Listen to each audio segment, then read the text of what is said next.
Hello, hello. Thank you so much for being here. If you're watching the recording, thank you, thank you. I am so excited to get started here. We are going to wait just a couple moments as we allow some other people to join the live session. If any questions come up for you, if anything at all kind of sparks an interest for you, go ahead and send an email, hello@marinamars.com, and I'll make sure to get any of these questions, comments, anything at all settled. Hello, hello, welcome, welcome. So excited to see you. Boom, boom, boom. It's September 4th as of this recording, as of this live session.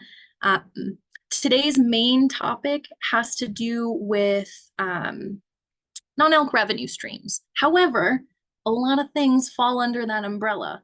Operations, marketing, the crazy things you deal with when it comes to government agencies or other legal items and topics, funding, you name it. So any questions at all, please make sure you let me know. So I'm so glad you're here, Lisa. Hi, hello. I'm ready for questions. Any questions you got, you fire them at me. I have some other ones I can answer later, but let's start with you because you're live. Yeah, if you have any you want to mention. Sure. Okay. So this is super specific, and my preamble being, well, I don't know what your direction is today. So if I'm taking us off course, you'll guide us.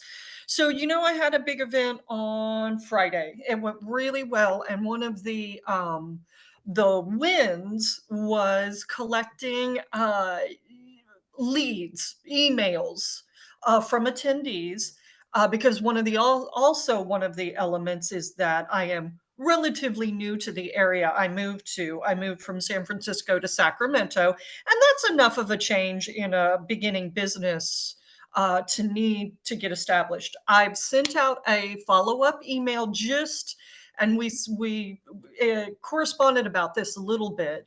So I sent an email with feelings like you and I had corresponded about. Great to spend the evening with you. Golly, wasn't the DJ awesome? She also brought in a lot of the people. Our worlds overlap in the performance world, and so I knew some of the people I didn't. So I've sent this feel good follow up, and one of my goals this month is a financial goal, and it's, I think, a pretty modest one, but it would fulfilling it would really give me so much more than money. It would give me strength to carry on, believe, it would bolster belief in myself. It would, yeah.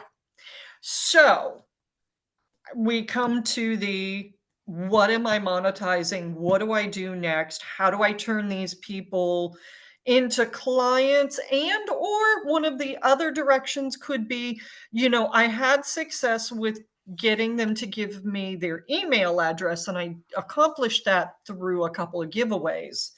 But what I did not increase was my Instagram followers. How important is that in this moment when my month is really about, I really want to make some measure of an income to prove myself, I guess, and it's time.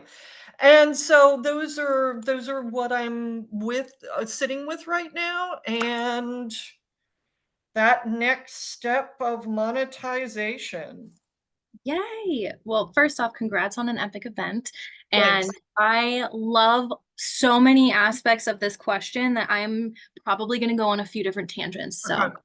So just And let me throw one other thing. I want to say that I did make a couple $100 off of this, and here's how. Um, Brands came through for me in ways that, I'm always told happens in business. And Aplos, for instance, kicked me what basically amounted to what they pay a rep to do an event, right? And so that allowed me to pay the DJ a little bit, and I walked away with enough to pay myself back for the very little I went out of pocket for, because I got free product. allegedly I'm getting free printing. I've followed up with Ritual and I haven't heard back, but they were like, "Yeah, we'll do your printing." So let's believe that they were in good faith and I'll hear something back. So there was this smidgen of progress. Might as well celebrate that. Okay, I'm going to shut up. Yay! No, I love that. And I love that I'm already seeing multiple revenue streams kind of popping up out of this. So I want to start about the lack of increase in Instagram followers.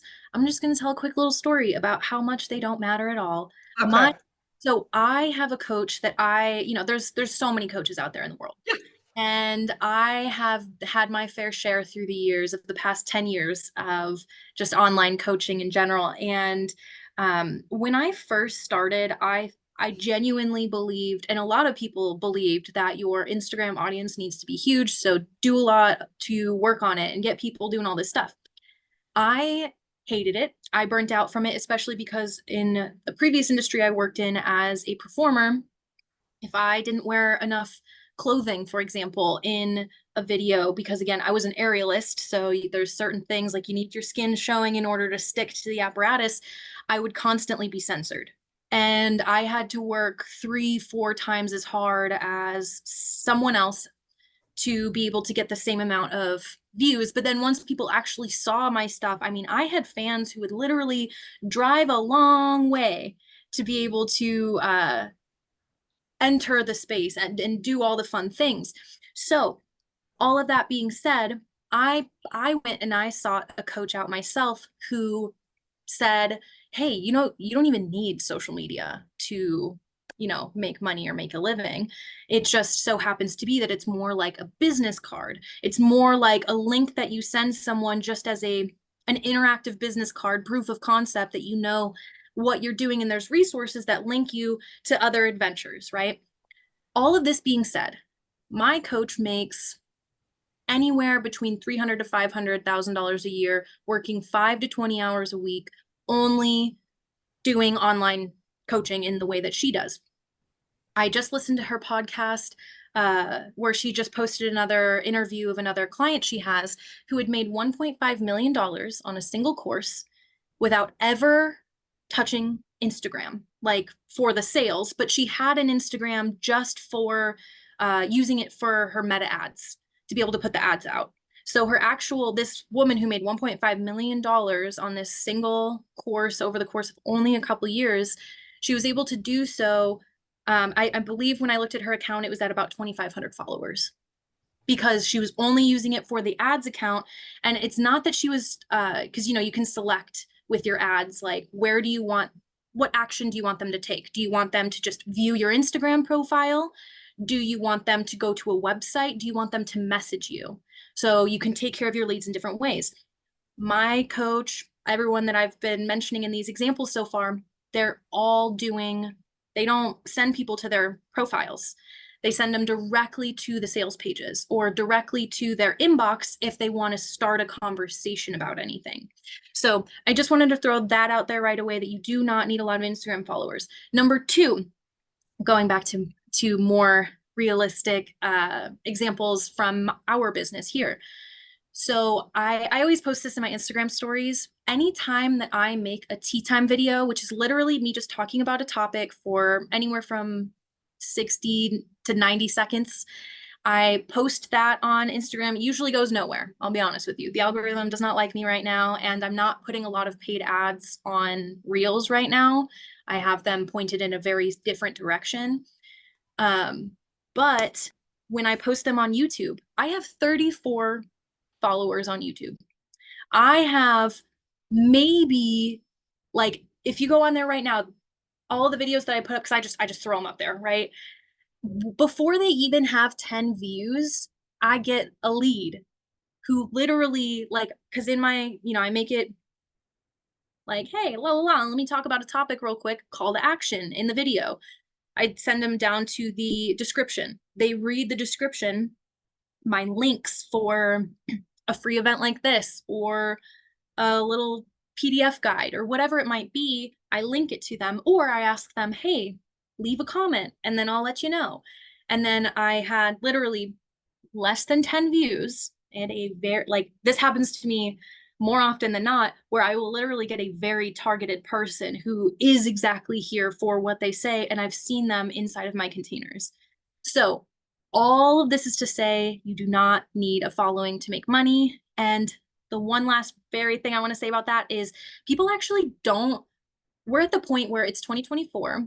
Social media has evolved, it's gone through stages. We saw the rise of the influencer and the somewhat fall. Now, I should say fall in certain industries, because in some industries, especially like fashion and stuff, they're killing it over there. But when it comes to like business, and a few other categories, but we're talking about business right now, people actually prefer that they're not talking to someone with over 100,000 followers, for example, because people know, like, online programs have been around, influencers have been around. They know that they're not going to get, like, if they sign up for Mandy's program and Mandy has 100,000 followers, so there's probably 200 to 1,000 people in a program, I'm not going to get to talk to Mandy.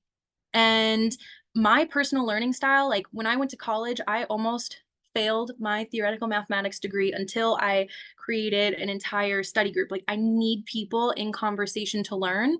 So for example, that's how we built our business, where we never want it to be like our containers will never be too full to where you won't be able to talk to me specifically, because that's our business model. And so because of that, it's a higher cost sometimes to get into some of our programs, but that's, you're getting your info from the source, not some watered down assistant that I underpay. Like, this is the perception that more savvy business owners or just general people who are in the online marketplace, they're weary about buying now, and there's these specific things. So I hope that clears your mind of any sort of uh social media insecurity, because you don't need them. Like, you literally, like, sometimes, even though I started my account at 0 at the beginning of this year and I got it up to, it's like 2,800 right now, all of that was just because of my podcast. And to be honest with you, I'm annoyed with it and I want to start over because um I don't really care about engagement rates, but it's more so like, hey, during that podcast, when I was first starting the podcast, was it attracting the right people for what we need now? So now there's this chunk of the audience that was attracted to the first part of the podcast, that since then it's grown and evolved, and I've really gotten very focused on what our offers are. So it may not resonate with that original bunch. So point of this whole story is having people like focus just on the people who are in front of you, who like really want what you have, and then just ignore that other like follower count. Like, it does not matter. Again, on LinkedIn, I've had plenty of business success. I've made money on LinkedIn and I have 200 something connections, and I only started taking that seriously a couple months ago. So all of that being said, let's move to talking about the email list. So you've collected your leads at your awesome successful event, you've sent a follow-up email, and you had feelings in it so that you were really connecting with your people. So now what do we do with this? Okay, so I have here, let me pull it up on the side here. I have my email marketing pulled up here, and I have sent, I'm now in the habit where I try to send an email every day, 5 days a week, just because that's always been my goal. I'm a writer. I love doing it. It's how I love to connect with people. And like I said, you're in our business model, it's really important to me that you know that I'm there with you every day. Even if you're not feeling, even if you're like, I don't want to open your emails this week, Marina, I'm tired, I'm stressed out, I'm not here. Well, when you are, all of those emails and all those tokens of knowledge are just going to sit there ready for you to open when you need them, so that you know that I'm always a presence, that I'm always here. Now, there are some people and businesses who are like, I only want to do a newsletter once a week.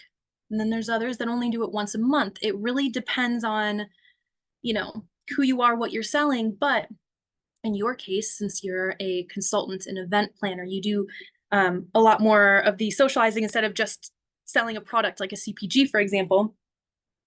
This is where I would recommend creating a newsletter process. And again, if you want to start out by just saying once a week or once every other week, just so that you're really getting comfortable in your writing rhythm, but just know that the reason I send so many emails, for example, is because again, our programs, like some of them are more entry level under $500, but some of them are bigger investments. So that means that people are going to take longer to be able to get to know me, trust me, understand that I really am there for them.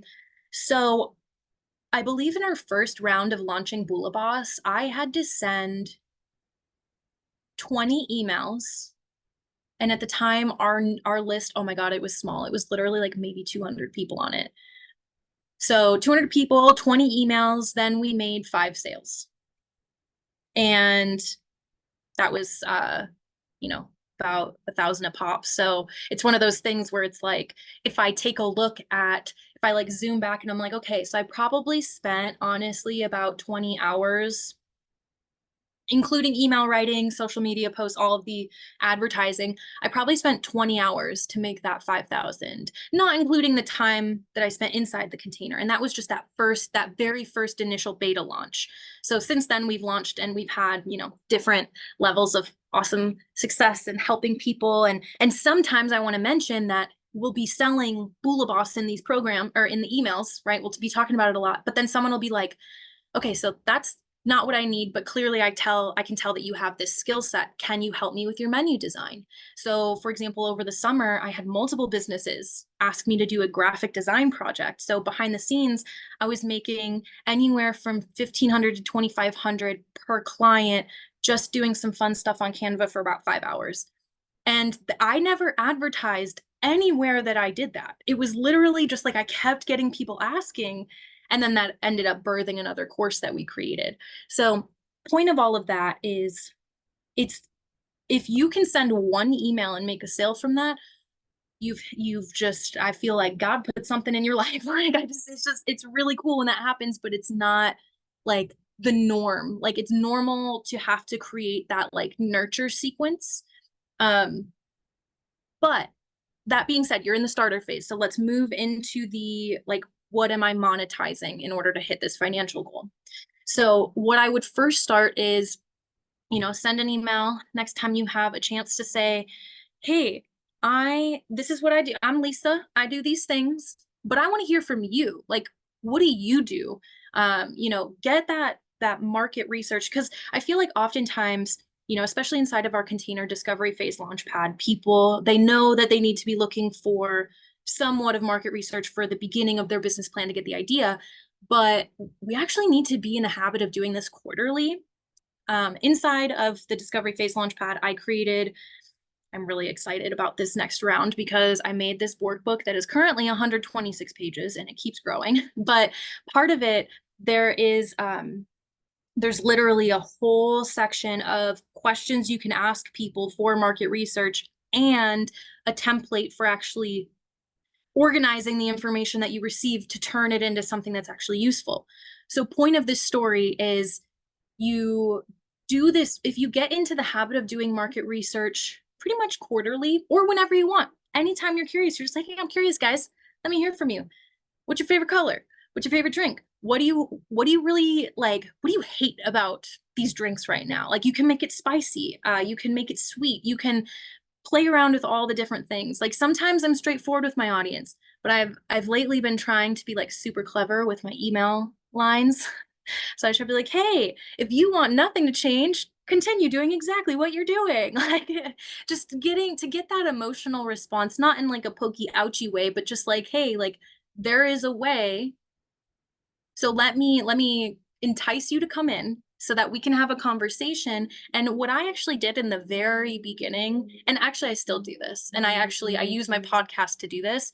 Um, I'm sure, we've all heard of a sales call. Sales calls, I hate them. I don't like to do them. I like to, I shouldn't say hate, but what I should say is like with our business, we purposely restructured it to first off, this is technically kind of like a discovery call, but everybody is here. We're all hanging out. We're all learning and growing together. But I want to mention that sometimes, like, okay, with the podcast, I will ask questions that I know the audience wants to hear the answer to, but I'll also literally ask questions while interviewing them just to be like, so what's it like in your neck of the woods? Like, what are you hearing from your clients? Like, what is your biggest pain point in business? So taking meetings, even if you don't know why, Like, I can't tell you how many times I've set meetings with people I've met on LinkedIn, and I'm like, cool, you made some brand I never heard of. Or maybe you did something that I have heard of, but I don't really know why we're talking yet. I usually always start the conversation by being like, oh, it's for my podcast.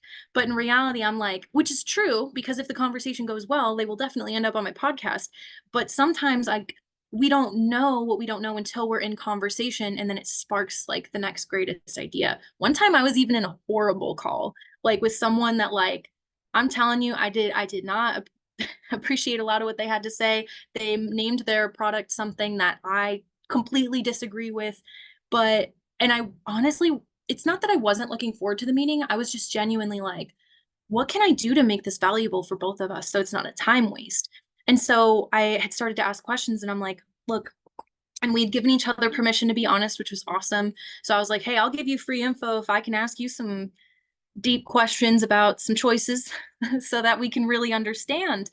And from that, not only was it a really helpful conversations on both ends of the spectrum, but it also literally gave birth to a few of the methodologies that we now use, and we've been able to help a lot of clients. So all of that to be said, market research can be found anywhere. And obviously start with your email list. But what you can do if you're finding that people aren't responding, so your first email you send, maybe you're asking questions.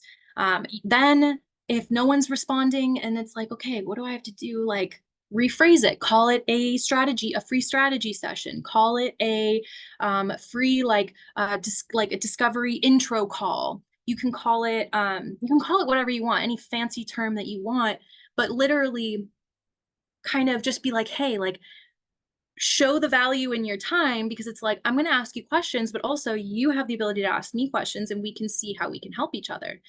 There was one meeting I had last week with a brand that I genuinely love, but I just like hadn't gotten around to talking to them yet. It was supposed to be only a 15-minute meeting, turned into a 60-minute meeting, and now like I'll be designing this really incredible brand's like menu that they send out with all of their like the little cards that come with anything that you get nowadays, right? So I'm going to get to design those things for this brand. That wasn't even the point of the conversation. I just wanted to see if he wanted to be in my new functional mixology guide. Like, I just wanted to see if I could take his brand and put it in my thing. Like, but it turned into something so much bigger that I would have never known had I not taken that call. So let's say people still aren't biting, and you're like, man, I offered a free strategy session or a free discovery call. Like, why are people still not wanting to be in conversation with me?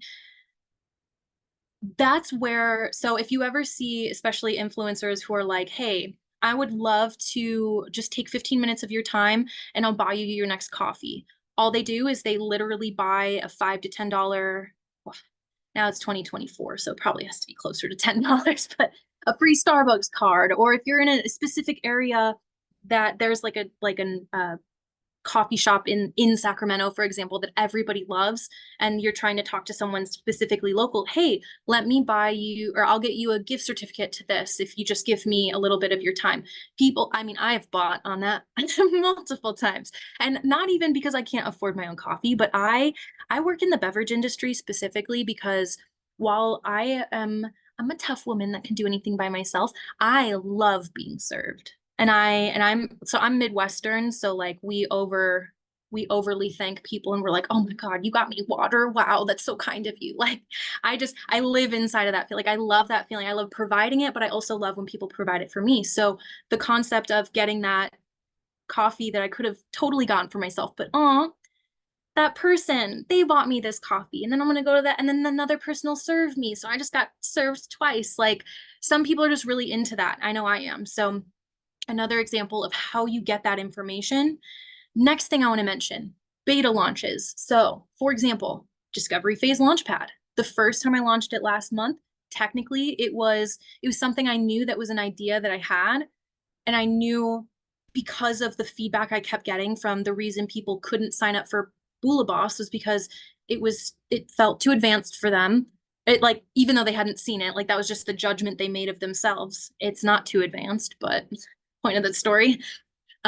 People were too busy, too tired, too broke. Like I kept hearing those things over and over again, and I was like, the Bula Boss teaches you how to like run a business in a way that doesn't make you feel that way. So, okay, I get it though. Let's create a step one to the step two. So I put myself out there and I was like, hey, I have this idea. I want to create this program. It has 3 simple steps because everyone seems to want to figure out how to write a business plan that makes sense with all of the little nuances about the non-alc industry that they may or may not know, that I definitely know, that I'm happy to share. People want funding resources.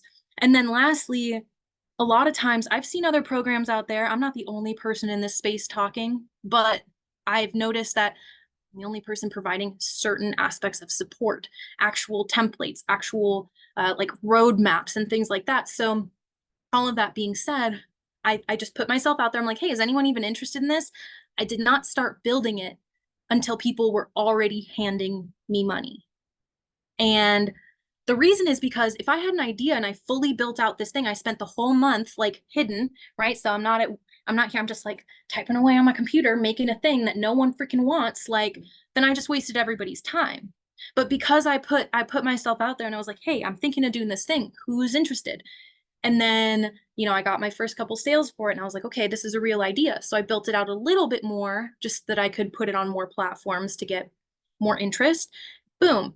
First round went wonderful. Now we're on to the second round where it's like literally so juicy and so bulked up from the last time because proof of concept. The first round is proof of concept. That's also why it was the lowest price point because I know that I provided more value than what it was, but it was kind of a behind the scenes process of like, we're building this all together. So, all of that being said, when it comes to what offers, like what you want to monetize next, of course, do your market research. But so I'm kind of imagining an email sequence like this. Like, okay, so just for sake of example, day one today, maybe you send out an email that's just asking some questions, getting some feedback. Then maybe someone responded, or you just had an amazing idea, or you remember something that someone said at your event last night. And so you're like, okay, let me take that and put together a beta version of an offer. So you're like, hey, I have this event hosting package, or I have this, I can teach you how to host these events type of package. Cause maybe someone told you, hey, I don't need you to come into our business physically, but I want you to teach me how to host it. How do you have fun without alcohol? Well, typically the biggest difference is you got something to play with your hands, so you're not so fidgety, or whatever other fun techniques that you have for hosting a really awesome non-alc event. So someone gave you that feedback and you're like, cool. So I'm going to put together a beta offer for that. So day one email was the market research. Day two, hey, I got some feedback and, I think that this might be something that might interest you. So go ahead and click this document to learn more. The reason I say document, now this is something that I learned from my coach and I am trying to implement more because I have found that it is really delightful. So you don't have to make a whole sales page, right? Like you don't have to go to town to be able to be like, hey, I have this beta offer. Technically, the first time I made Discovery Phase Launchpad, it was a single page. It was like literally like, it was like this big of a description. And then it was like, order here. Nowadays, the sales page is much more vibrant and has more information because more of it has been built out and the proof of concept is there. But the first time I sent an email, like I literally, it was just an email with words on it. But the other technique you can use is you can literally create just a Google document. And because you can make Google Docs cute nowadays, like you can change the background color a little bit, you can change your font, you can use emojis in there, you can add photos. So point of that story is you can make a sales page, like you can make an offer on a Google Doc, and then you just make it to where anybody can view it. You share that link and you're like, hey, this is my beta off. Like this is my like this is the first round of testing this idea, or this is the first round, like the official beta version is what I always love to say, but there's other ways. Like this is the first time we're running, like who wants to be a part of our exclusive first intimate round? Normally this will be something that's open to, or an offer that's open to a lot of people. If you're talking one-on-one work specifically, the way you can mention it is it's an introductory offer, right? So since that's not really a group program, for example, it's not exactly an event, it's more of like you helping them.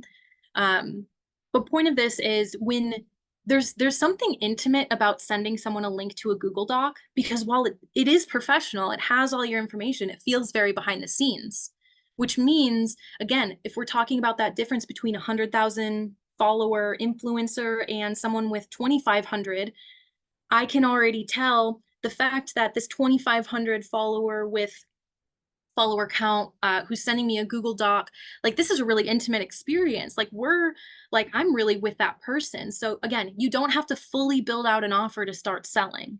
This is like number one piece of advice when it comes to the service aspect of things, right? For example, if you planning a wedding, we booked our venue and all that so like up to a year in advance, right? So it's like there's a lot of opportunity where it's like, hey, if you know you're gonna have a wedding in spring, for example, well, and if that's like the type of event that you want to help people with, well, we have a deal. If you sign up now, we'll give you for the first 5 people who sign up, we'll give you our intro rate, which is like, which again, you can just dress up that Google Doc sales page, show the value of what's happening.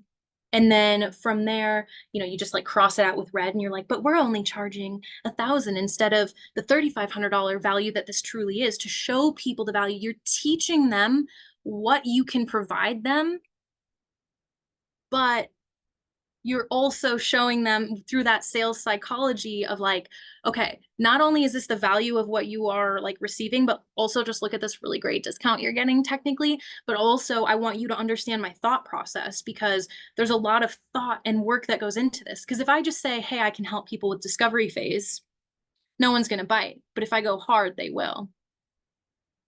So yeah, what have you got for me?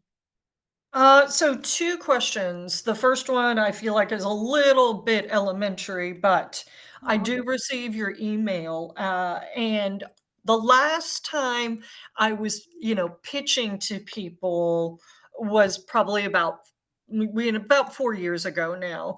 And I feel like MailChimp was on its way out, but that's what I had to offer. I feel disconnected from MailChimp, but I get your emails and emails from folks like you. And it feels to me like this is not MailChimp. Do mhm. you design your weekly, daily emails? Is that happening in Google Docs for you? Because I love the way it looks. Thank you. Yeah, I'll share my screen here as I'm logging it on real quick. I do not use MailChimp. I actually use Wix. Yeah. Okay. Um, Here, let's see. Just gonna take a second for this to pop up. And then the follow-up was maybe more of a statement, I'm really thinking mining the holidays, as my uh, Mm, beta launchings. Like, I'm looking at the holidays, and for the first time in years, I'm ahead of the game as far as let's come up with something in September. mhm, Um, and I Anyway, I feel like there's information in there and opportunity in there. mhm. That's a great point. So, when it comes to like, again, when you're reaching out to people with this research, I would put holiday-based questions in there. Hey, are you it depends, there's like a whole personal set and a whole professional set of questions you can ask. So, making sure you're very specific on who you're trying to sell to. But um, holiday parties are a huge question. Um, there's sober October. You can also, so let's put it this way.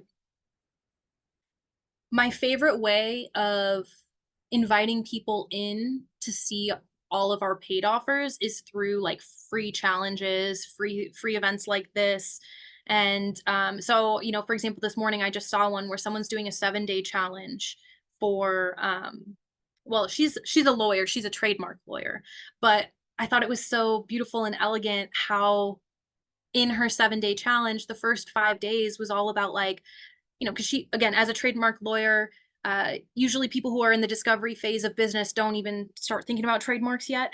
But in her case, she says you should, because if you have a great idea, you want to get that trademark application in before anyone else sees it, right? So no one else can like take it out from under you or anything like that.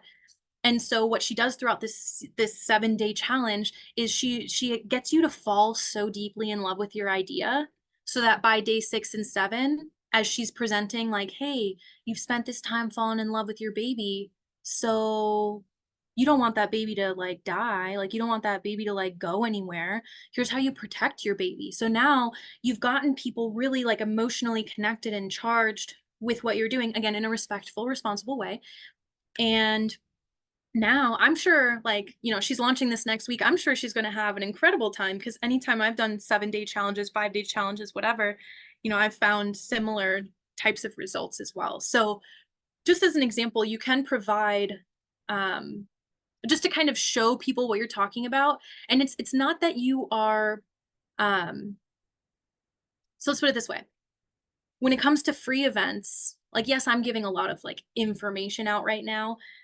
But usually we talk about the emotion behind things, right? Like usually like we're talking about the strategy behind it, so that if you want the actual tools and all the things, well, yeah, inside of the containers, I will literally create these templates. So like we can literally create these things together.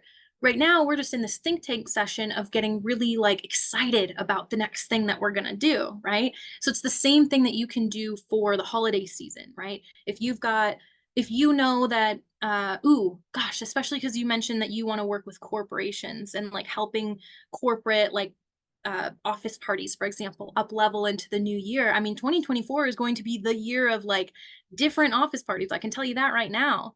So, something to consider, like maybe uh, I'm just imagining a marketing technique that's kind of like, why don't give your hardworking employees a hangover, like give them something that like benefits them, right? And like here's like the way that we like to approach these things. So for example, um it's not just like right away you're presenting like, here's how you throw the party with that, because otherwise that's your paid offer, is to do the thing, right? So it's more of like how to learn what your like what they want. Like, what does your staff want? Like, what motivates them? So you start by like talking to them about like, okay, what's your company culture? What's your mission? Like, what are you trying to do? Like, what are you doing with your business, but also with your employees? And how can we celebrate them?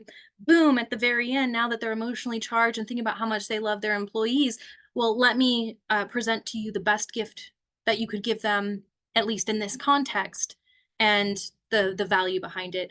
I'm happy to like kind of go a lot deeper on the sales pitch with you inside of the discovery phase. But point of that whole story is, yes, holidays are huge. Like we're even coming out with this big, the functional mixology guide is dropping in October. We're literally going on this massive road trip in a couple weeks to like get it like photographed in all the coolest places in Arizona on Route 66 and all that jazz. And we're literally creating it as a story. So it's like, we have that entire cabinet down there is filled with nothing but samples, like so many samples that we're literally, it starts out where we're driving on Route 66, we're heading, home for the holidays. And then we stop at the Grand Canyon, we stop at the Painted Desert, we stop at Petrified National Forest. So you see how these beverages are functional along the way, right? Like, oh, here's us road tripping and having a good time, not drunk because you can't drink and drive. And then right when we get home for the holidays, which we rented a cabin right outside the Grand Canyon, and we're going to bring all of our cozy, like to make it seem like it's deep of winter, right? And so like the whole thing is, on one hand, by the way, when it comes to monetizing, on one hand, there are affiliate codes all over the place, of course, because we're not putting brands in here that aren't going to pay us to be a part of this free thing that we're doing, free for people who download the guide. But also it shows that we're thoughtful about when to consume certain beverages, right? So if we're driving in the car, there are certain non-alc drinks that are better for driving than others, because there's others that still make you feel something that maybe you probably shouldn't drive, right? So it's showing the functionality. And then by the time we get to the end, there's a little bit more, like there's editorials, there's op-eds in there where we have actual like writing that we're like describing what we do.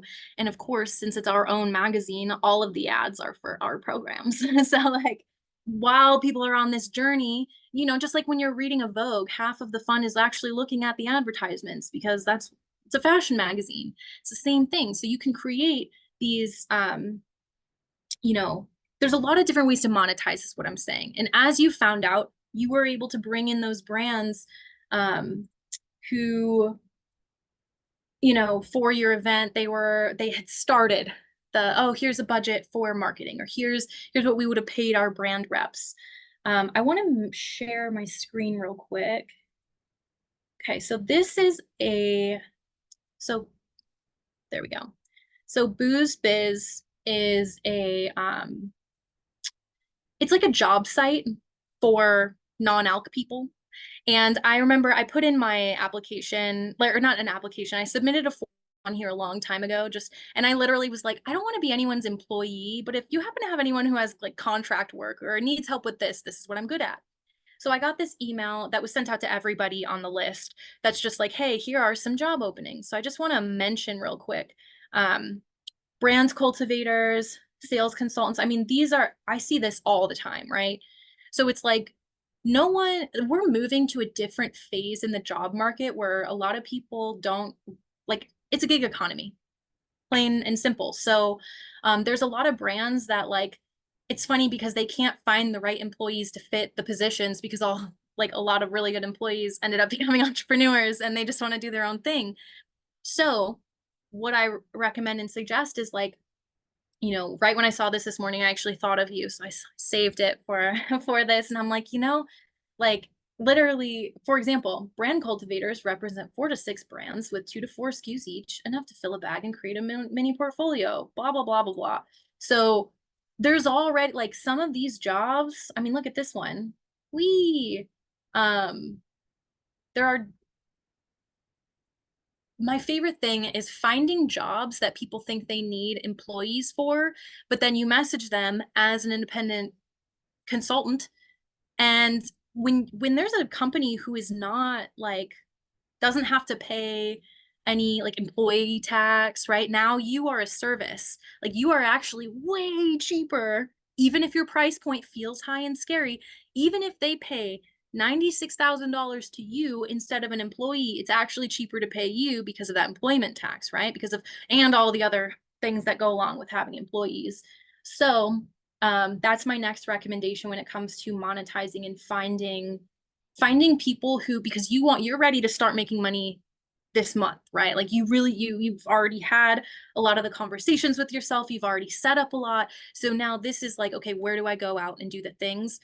We've already talked about LinkedIn being wonderful, but again, I found out about Booze Biz Buzz from LinkedIn. So I literally just I changed my setting on there to be looking for work, even though like again, I'm not actually looking to be anyone's employee, but I don't really care what people like. If someone looked at that and was like, "Oh, is she a failing entrepreneur because she's looking for work?" No, you're just not being creative enough. I'm trying to meet people where they're at. And sometimes people need you, like they need your help and they're trying to attract you, but they don't know that actually there's an even better way. And that's where I always like to remind people that like being a um being in any sort of interview, whether that interview is for a job, for anything, I mean, it's just as much for you as it is for them, right? So it's like point of that whole story is like I have literally made clients out of job listings before.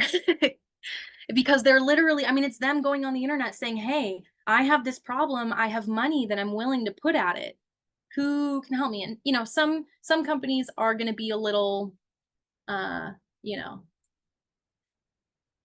like not open to it because it's like, no, sorry, we're a big corporation that actually does need to have this budgets for tax reasons or whatever. Cool, but like a lot of, you know, non-alc is small, there's a lot of small brands, small businesses, um all that jazz. Okay, so then the other question from before, I'm just pulling up here, um showing you my email strategy. So many random things up right now. Let me unshare my screen quick to reshare it. Let's have it different. Okay. So just as a little example, I use Wix for everything. Like my website's on here, the event portal to where how you guys like got into this meeting in the first place, whole sales catalog, my online programs. Like literally Wix is one of those one-stop shops. A lot of websites are going this direction. I'll be honest, I started Wix 10 years ago. Like this was my marinamars.com. Side note, Marina Mars is my performer name. Just can't let it go. It's an umbrella LLC that holds all of our ridiculous revenue streams. So the Modern Mocktail is the consultation company within the Marina Mars LLC umbrella. So point of that story is I can literally operate the entire business through here. And when I go to marketing, I've got my email marketing here. This is every email I have ever sent. Like all of them are here. And I'm only showing part of my screen because I don't want to mess with any client confidentiality here. But if you were to like look at the part of the screen that you can't see there, I mean, that's all of your like your actual data that to show like how many people read it, how many people interacted with it, how many sales did you get from that specific email. So for example, I know where everybody came from for the most part to sign up for this, because if it was Instagram, I sent you a message or you interacted with my ad, and Meta tells me that. Wix tells me literally who opened my email at what time, and if they went to the site and like hung out, if they clicked any of the links, it tells me everything. And then from here, I can literally, I always just reuse my template from the day before, and then I just like rewrite the words. But it took me a while to figure out what template I liked the most, how I wanted to kind of do things. I wanted it to be simple, but still be able to have some pretty pictures, or if I have a YouTube, I don't want it to just be a link. I wanted it to pop up. So I chose a more minimalist template. And then from there, I just updated it to our branding, which is literally just the font, which again, I didn't even go that hard on because not all email providers care what font you think you want to use. So I prefer the one-stop shop type of things, but there are other email providers and things out there. It really just depends on like how you plan to sell some of your things. So for example, if a lot of your work is going to be one-on-one with people, it really doesn't, you can probably find a lot of different email providers that can help you pretty well. But let's say you do a lot of online client work. So again, we're 100% online. I don't want to work on a single website unless it has everything for me. Like I don't want to have to bop around. And let's say I'm sending, like I mentioned, that graphic design project that's anywhere from 1,500 to 2,500.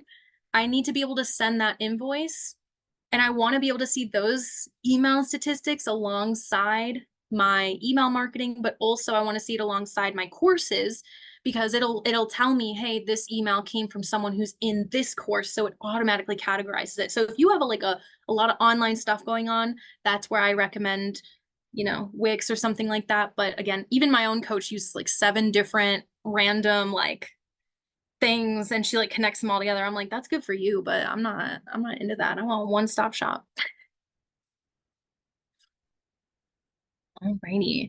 We have about 10 minutes left. If anybody else has any questions, please feel free to either come off mute or pop it into the chat. Um, I also want to mention that if anything comes up after this allotted time, everyone's allowed to email me. So,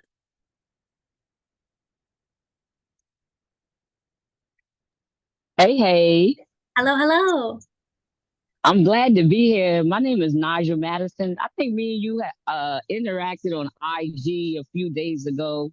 I got an email from you as well, but I'm looking to start first and foremost, like with the Launchpad, because I'm starting from scratch completely. But this is definitely a business venture that I would love to get into. I'm actually in the entertainment industry. I have a business called One Common Ground LLC, and we have some of the dopest open mic entertainment in Myrtle Beach, South Carolina. So I think it could add to what I'm doing, and everything. And I'm excited. To be honest, I ran across you I know that was God for real, because I was like, Lord, I need somebody that I can connect with in the space who can help me from finish, from start to finish in a sense. And I ran across one of your ads on IG, and the Holy Spirit was like, connect with her. And I was like, okay. And so I went to your website. Of course, I was looking through your IG. I'm like, oh, okay. I'm like, this is exactly what I'm looking for. So I'm just excited. I'm just excited to be in the room. This Q&A has been very informative, like very, and I just love your passion. Like you got such a passion and for what you do, and you so kind hearted. I mean, that's just radiating. It just radiates off of you, and I want to be connected with someone like that. That's important for me to be able to connect, especially when I'm investing my time and my money. I want to connect with the coach that could help me, and I think you could help me. So definitely want to start with the LAUNCHPAD. So I just need to go to your website and sign up. Yes. Hey. So that's the route I need to go. I believe so, yes. Especially Okay. because you already have, like you mentioned, this is a new venture.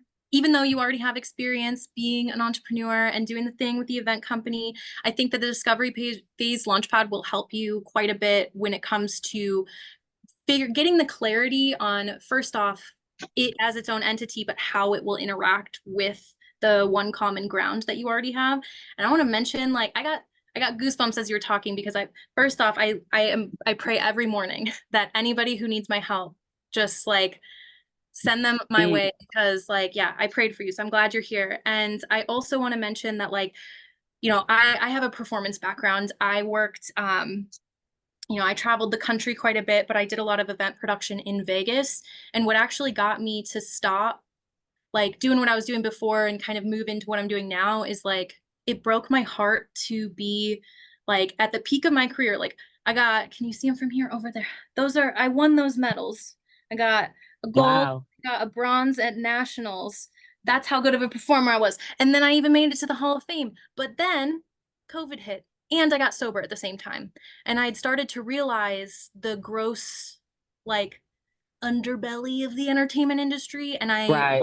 so horrible about the fact that, like, yeah, I was a really good salesperson. Like I sold the each bar I worked for, like they got all the alcohol sales. And now every day I'm like, man, like how many people did I push down a negative path, or like unknowing kind of do the thing. So, right when I heard you say the event company, I'm like, oh, like redemption. Like there are spaces that really do have the vision that I always wanted to have. But at this point, I'm like burnt out from city life. So I can't personally host the events like I used to. So honestly, like it's such a blessing. Like I'm so excited because the fact that you already have this very awesome thing going and you just want to add to it, add something of not only value from a financial aspect, but obviously from an impact goal. Like I think that that's really cool, and there's no way it's not going to work. And I love, you mentioned you're in Myrtle Beach. I know for Yes, a ma'am.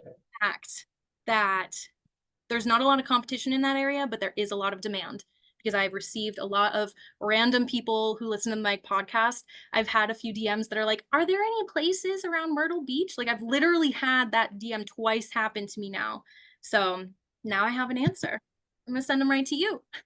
Oh wow, wow! I'm honored. Yeah, man. I'm just excited because it's other areas that I want to delve into as well. And all of it is just aligning with me and where I'm at in my life, and it's helping me with my journey. And I think that's so important, or what have you. But I be in Charleston too, though. I be in Charleston. Charleston actually have a few places there that's in the non-alc, industry, Mhm. and they have this bar actually called the Charleston Hit Collective, and they have a nice setup. Like they really have a nice setup and everything. But it's definitely a market here for it, and I'm glad that it's not too much competition, because I can go ahead and make my mark in it. But I really, to be honest, how I really want to start off, I really want my own like mobile like bar.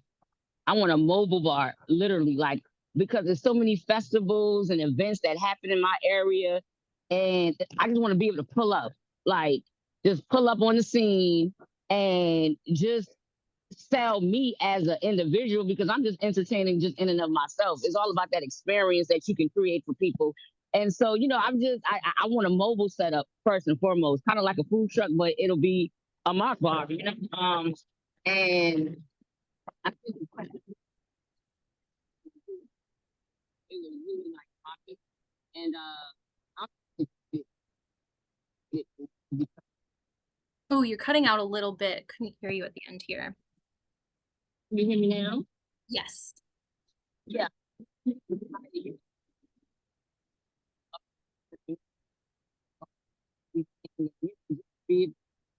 to help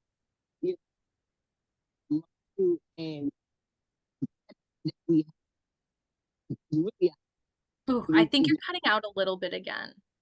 Unless Oh, I'm that's sorry. me. Can you hear me now?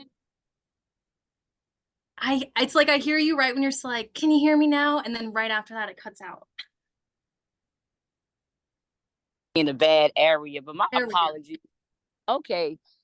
Yes, man. I was just saying, it's just I'm just excited, to be here, to connect, and I'm looking forward to learning and growing and seeing what happens, which is going to be great. So yeah, thanks for the time. Thanks for the presentation.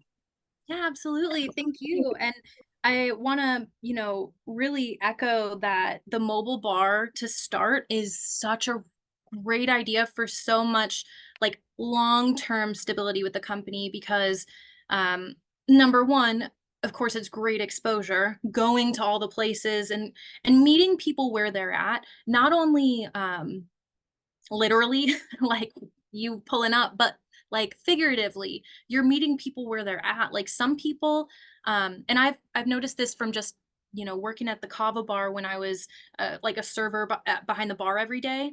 There were some people who told me, when I'd be like, oh, have you been in before? Have you ever heard of a kava bar? Have you heard of these things?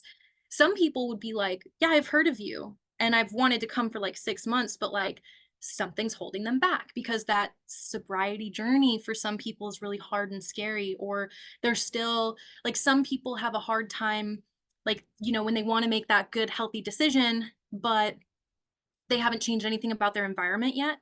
So by you going and meeting them where they're at, like you're literally kind of inviting them and saying, showing them and seeing, hey, there are other places to hang out, things to do, things to drink. So I think that this is a really great strategy. It's very I always like to refer to things as pandemic proof nowadays because we all saw what happened in 2020. None of us want our brick and mortars or anything like that to close. So creating the diverse revenue streams that don't cause you to burn out, that's what I believe I'll be able to help you with, like, especially because that's my biggest passion. Like, I've worked for people who put too much on their plate and then turned a beautiful place into like hell on earth. And not that they were bad people. Everybody starts with great intentions, but then they get burnt out and they think that they can, they want to try all the things, but then they're not showing up fully. So I'm going to help you, especially within the discovery phase launchpad, but just in general over time, like how we can make all these things work without having it pull any of the beautiful passion away from you. I'm very excited about this. This will be really great. Eee. Alrighty. And we are just about at time, but I do have 2 minutes if anybody has any final questions, anything they want to mention here. Like I said, you can absolutely, even if you're like, it's like 5 minutes after and you're like, hey, I just thought of a question, you're welcome to email me as well. Hey, Marina. It's Hello. Cullen. Hi, Colleen. I had a question about when you're starting out. I'm trying to do some pop-up events coming up, and I'm just not really sure about how the partnerships aspect of it works. Like if I work with the brand, obviously like I can pay for the product and get people there, or like what are the typical structure and like revenue aspect to that? Is there other stuff I should be thinking about in terms of like um, planning that event with the partner involved? Yeah, this is a great question. And I want to mention that different companies have different budgets for this very thing. So for example, anytime, like I mentioned, I'm doing the functional mixology guide, not the same thing, not a pop-up event. Literally no one new is going to be even trying these things. But that thing over there is full of free drinks that everybody just sent me just so that they can have it featured. So number one, you can absolutely, like, what I would do is I would send an email to any brand that you are interested in having in this pop-up event. Tell them, hey, this is a pop-up event that I'm doing. Here's where it's at. You know, here are the type of people I imagine showing up. Of course, you know, you never know, but like just in general, who, what, where, why, when of the event. And then you can say, so I'm looking for sponsors and partners. If you have any products you can either donate or provide at a kind of an intro price. Because, for example, one company I love working with is Odyssey. They've been around for a while now, and they are like a mushroom-based drink. And since they've been established for 4 years now, they even do this thing where if you're a brand new brick and mortar, they'll literally send you the first pallet, and then you don't even have to pay for it until like, it's just like, I can't remember the exact timeline, but like they let you pay for it later, right? So point of that story is different companies are going to have different things that they can provide. Maybe some don't have samples they can give you, but they're super excited to do, well, okay. When I say that, I'm like, well, everybody sent me samples. So if someone says that they don't, like, it might be just in the way that you're kind of phrasing. So it kind of also depends on how much you need. But let's say you're like, well, I only need a little bit of samples for demonstrations. They'll probably give those for free. If you plan on selling like a lot of drinks, like maybe you're rolling up to a like maybe the event that you're at, like there's already other things going on. So we already know like, hey, there's already 200 tickets being sold. So there's going to be 200 thirsty people, for example, then they might be able to provide either a bulk discount or like pay after kind of a thing. But again, a lot of times people will send free samples, at least to start, and to even help you create your menu for the events. And then again, you know, Lisa had mentioned earlier when she was running her event, there are some brands that will teach you or will treat you like you are just a, oh my gosh, why am I forgetting the word right now? Blanking. Oh, bev rep. Brand rep. Brand rep. Thank you. Some of them, they will literally pay you like you are a brand rep. So you can kind of put it in that perspective. In that email that I shared, that I was sharing the screen of, what I'll do is I'll go ahead and forward that to everyone in the call, just so you could all look at it. And you can literally take copy from that and you can see like this one literally says, where was it? It was like, they pay people $95,000 a year to do what you're talking about. So if you're like, okay, you divide that by the amount that they normally would, what's their budget? Maybe they have a budget of like $1,000 to $5,000. You never know.